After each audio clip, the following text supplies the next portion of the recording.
Nous allons voir ici le principe fondamental de la dynamique appliqué à un parachutiste.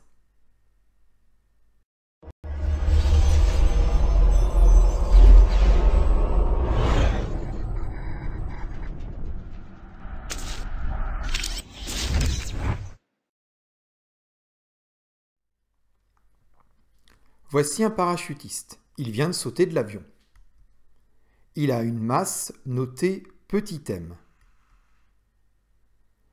Puisqu'il chute vers le bas, son vecteur accélération, noté A, est dirigé vers le bas. Maintenant, on vous demande de faire le bilan des forces qui s'appliquent sur le parachutiste. On va considérer que le parachutiste est un point, c'est le point G, le centre de gravité du parachutiste. Toutes les forces vont s'appliquer en ce point. Alors bien sûr, il y a le poids P et il y a les frottements de l'air sur le corps du parachutiste, F. Voici les deux seules forces qui s'appliquent sur le parachutiste qui vient de sauter de l'avion.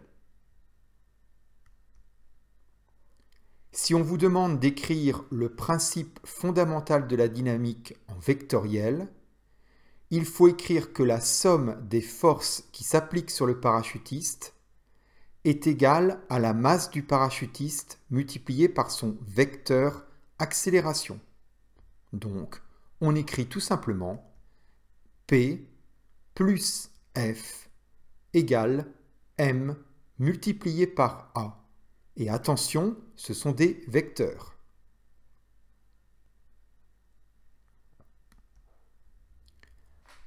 Si on vous demande maintenant de projeter cette relation vectorielle sur l'axe OY, ça va faire plus P moins F égale plus M multiplié par A.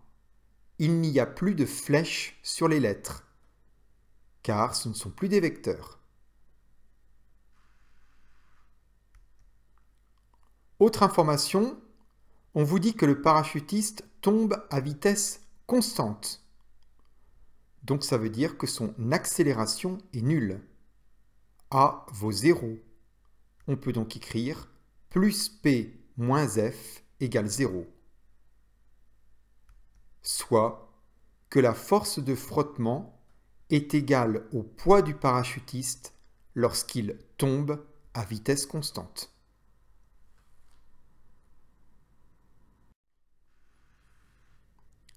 Autre information, on vous dit maintenant que la masse du parachutiste avec ses équipements est de 90 kg. Or, sur Terre, l'intensité de la pesanteur est notée G et vaut 9,81 mètres par seconde carrée. Donc, le poids P du parachutiste en newtons peut se calculer facilement par la relation P égale mg. Sur Terre, le poids du parachutiste est donc de 883 newtons. D'après l'étude faite précédemment, on a vu que lorsque le parachutiste tombait à vitesse constante, la force de frottement était égale au poids. On en déduit donc que la force de frottement vaut 883 newtons lorsque le parachutiste tombe à vitesse constante.